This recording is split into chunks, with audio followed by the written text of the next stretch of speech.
Bienvenue dans la partie 4. On débute notre partie 4 avec une capsule.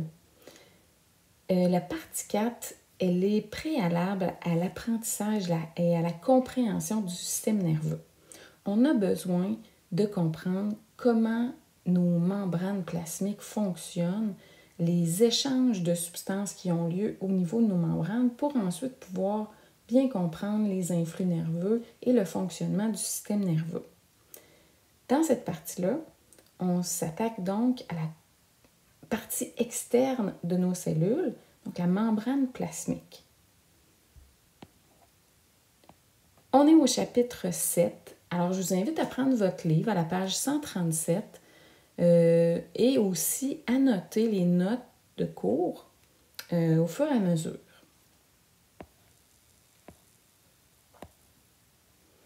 Voici une membrane plasmique typique. Ça veut dire que les milliards de cellules qui composent votre organisme sont toutes recouvertes d'une membrane comme ça. Alors, vous avez le milieu extracellulaire ici, le milieu intracellulaire.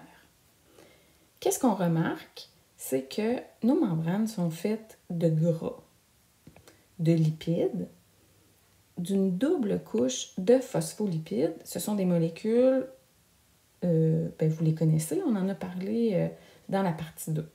Vous allez remarquer aussi la présence de cholestérol enchâssé un peu partout dans la double couche. Les grosses structures mauves, ce sont des protéines.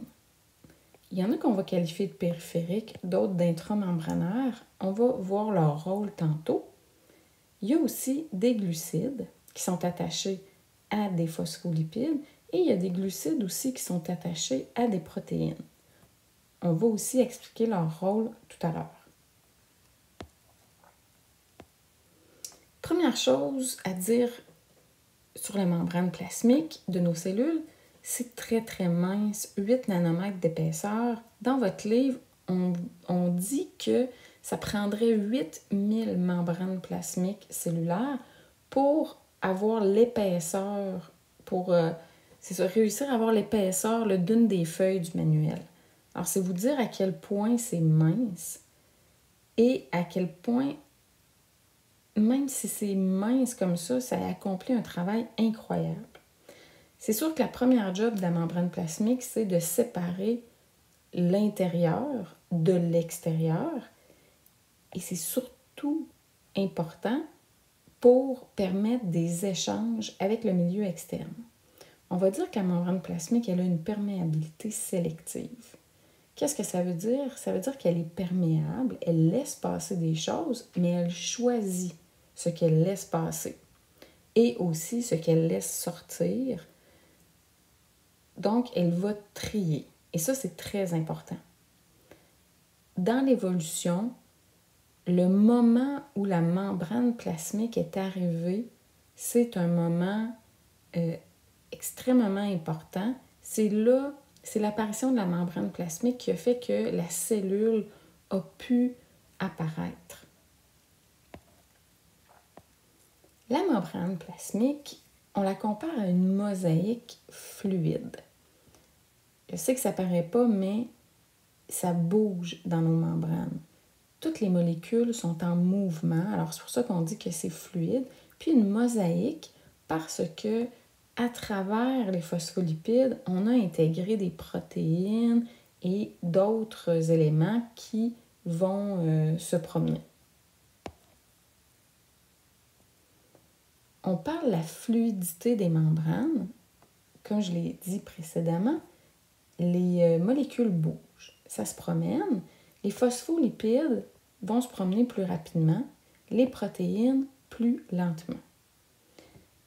La présence du cholestérol est super important parce que le cholestérol, il va maintenir la fluidité de nos membranes, peu importe les changements de température. On va regarder ici juste la double couche de phospholipides. Alors, la double couche de phospholipides, là, on se rappelle que nos petites pattes sont hydrophobes et nos têtes sont hydrophiles. Et c'est pour ça que les phospholipides se tiennent ensemble parce qu'il y a de l'eau à l'extérieur de la cellule puis il y a de l'eau à l'intérieur. Alors, ça maintient vraiment nos phospholipides ensemble et ça bouge. Là, c'est pas illustré ici, là, mais ils se promènent, ces petits phospholipides-là. Chez les végétaux, on est capable de modifier la composante des membranes plasmiques selon les changements de température. Alors, une plante, par exemple, qui se prépare pour l'hiver, pourrait ajouter dans ses membranes des phospholipides qui possèdent des petites pattes insaturées. Le fait d'avoir des petites pattes insaturées, ça va éviter que les phospholipides s'entassent trop dû au froid et arrêtent de bouger. Ça va maintenir donc le mouvement dans nos membranes. Chez les animaux, donc chez nous, ce qu'on fait à la place, nous, on ajoute du cholestérol. Le cholestérol, il va agir comme tampon, si on peut dire. Si ça se refroidit, le cholestérol empêche les phospholipides de trop s'entasser et que la membrane se solidifie. S'il fait trop chaud, mais ça empêche les phospholipides de trop bouger. Ça empêche que nos membranes deviennent justement trop fluides. Le cholestérol est donc très important dans la constitution de nos membranes. Et ça, c'est juste pour vous donner un exemple. Alors, petit organisme animal, une crevette nordique, ce que nous, on appelle des crevettes de Matane. Ces crevettes-là, ils vivent dans le courant du Labrador, qui est une eau très froide. Comme il faut que les crevettes maintiennent la fluidité de leur membrane, bien, ils vont mettre beaucoup de cholestérol dans leur membrane plasmique et c'est pourquoi, entre autres, on trouve beaucoup de cholestérol dans les crevettes nordiques. Parlons des protéines membranaires. Les protéines, c'est super important dans nos membranes. C'est ça qui va déterminer ce que ta cellule est capable de faire. Donc, chaque catégorie de cellules de votre corps possède des protéines membranaires particulières qui lui confèrent des capacités que d'autres cellules ont peut-être pas. L'exemple que je vous mets là, c'est la membrane des globules rouges. Là, pour l'instant, du moins, on a analysé qu'elle porte 50 types différents de protéines. Alors, c'est quand même énorme.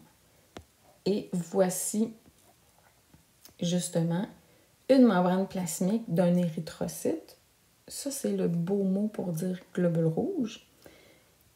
Et vous les voyez ici, protéines, protéines, protéines, protéines. Ça, c'est toutes des protéines.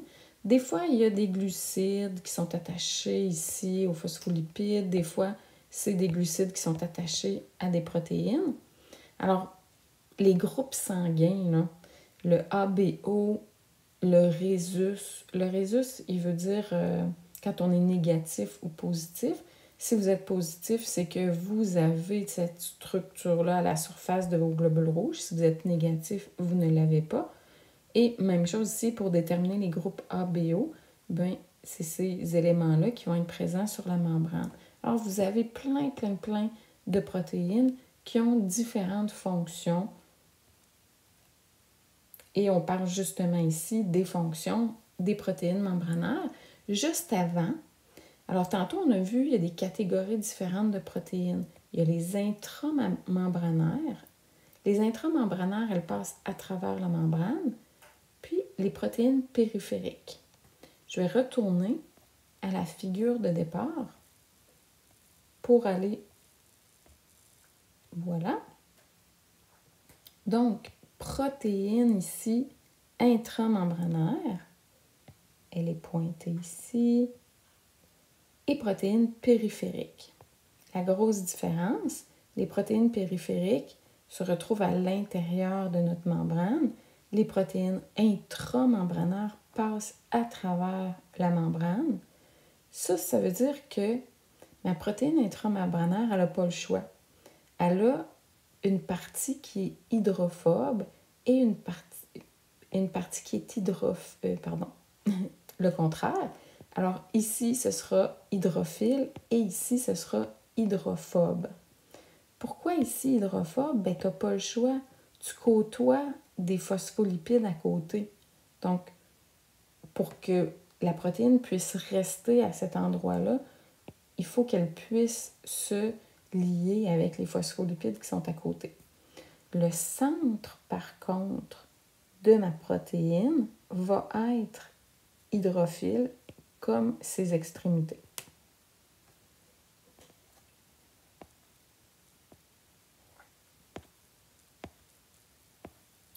Et je reviens à mes protéines.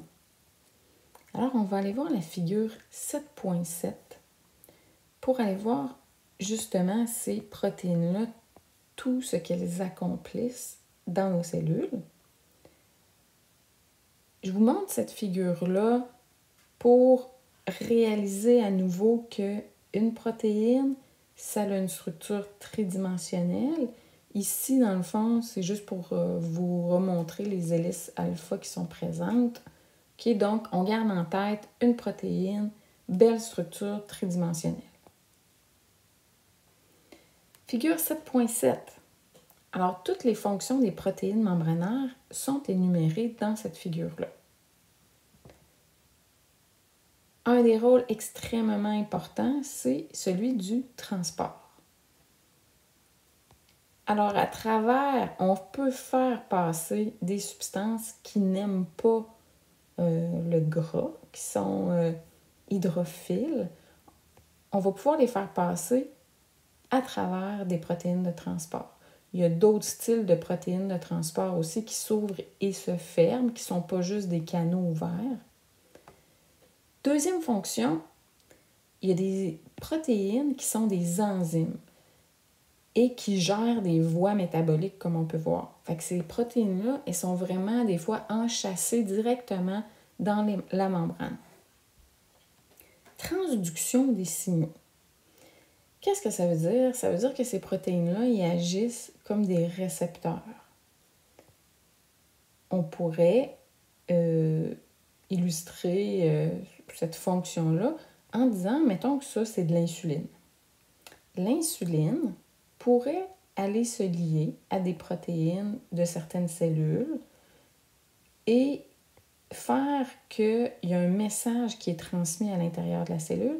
Et là, la cellule, elle devient apte à accueillir plus de glucose. Alors, c'est ce genre de... c'est ça que ça veut dire une transduction des signaux. C'est un récepteur, il capte une molécule chimique et ça lui permet de faire un travail à l'intérieur de la cellule, déclencher une voie métabolique, produire une certaine substance. Autre fonction, la reconnaissance entre les cellules. Comment un globule blanc fait pour savoir que ça, c'est une cellule qui m'appartient ou ça, c'est une cellule cancéreuse qui est anormale? Il y a certaines glycoprotéines, donc des protéines avec des petits glucides à leur surface qui servent à ça, qui servent à identifier nos cellules. Je suis une cellule de tissu musculaire. Je suis une cellule, je suis un neurone. Je suis normal ou je suis anormal. Alors, la reconnaissance intercellulaire, c'est vraiment très important.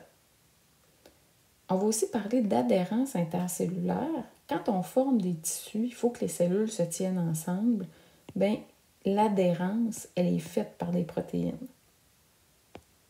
Et la dernière fonction, c'est pour maintenir la structure d'une cellule. Bien, les protéines ils vont servir à attacher le cytosquelette qui donne une forme à nos cellules.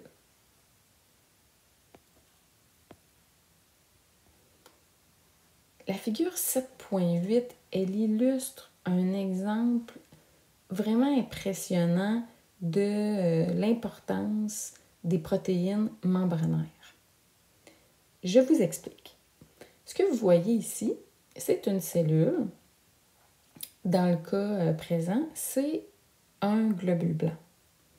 À la surface des globules blancs, on retrouve des protéines de membrane.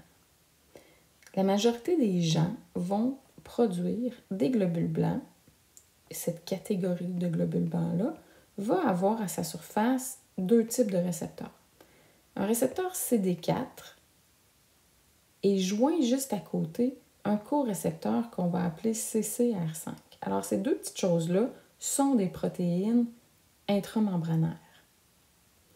Quand un virus, l'exemple qu'on a ici, c'est le VIH. Quand un virus entre dans notre corps, son but, c'est d'infecter certains types de cellules. Le VIH, lui, infecte des globules blancs. Le VIH est capable de pénétrer les globules blancs parce qu'il est capable de se lier au récepteur CD4 muni d'un CCR5 à côté. Dès qu'il se lie à ces protéines-là, à ces récepteurs-là de surface, il peut pénétrer le globule blanc et infecter l'individu. Avec toutes les recherches qui ont été faites, on s'est rendu compte que certaines personnes étaient résistantes au VIH. Il y avait des prostituées en Afrique qui étaient confrontées, il y avait il y avait des clients séropositifs. Et il y avait des relations avec ces clients-là sans protection et pourtant, elles n'étaient jamais testées positives pour le VIH. Elles ne contractaient jamais le VIH. On a fait une étude génétique et c'est là qu'on a découvert que leur globule blanc ne possédait pas l'autre petit récepteur à côté, le CCR5. Oui, on avait des CD4, mais génétiquement, ces gens-là ne produisaient pas l'autre récepteur. Le VIH entrait donc dans l'organisme, mais était incapable de se fixer au globule blanc et de pénétrer à l'intérieur. Puis un virus, si ça n'entre pas dans une cellule pour se répliquer, ça ne peut rien faire. Alors ça a été vraiment une découverte majeure et ça démontre vraiment l'importance des récepteurs, donc des protéines qu'il y a dans nos membranes plasmiques.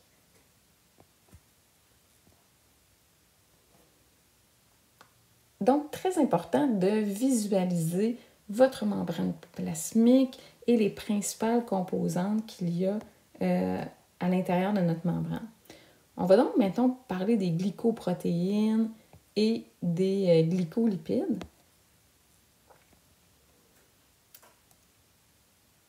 Donc, des petits polysaccharides collés à un lipide, on appelle ça des glycolipides, et les petits polysaccharides collés à nos protéines vont être appelés des glycoprotéines. Leur rôle, c'est des rôles qui vont rechercher le rôle des protéines qu'on a vu tantôt, reconnaissance intercellulaire. Alors oui, moi je suis une cellule du muscle cardiaque, moi je suis un globule blanc, permet aux cellules de se regrouper en tissu, on l'a vu. Les groupes sanguins, ce sont des molécules comme ça qui déterminent nos groupes sanguins.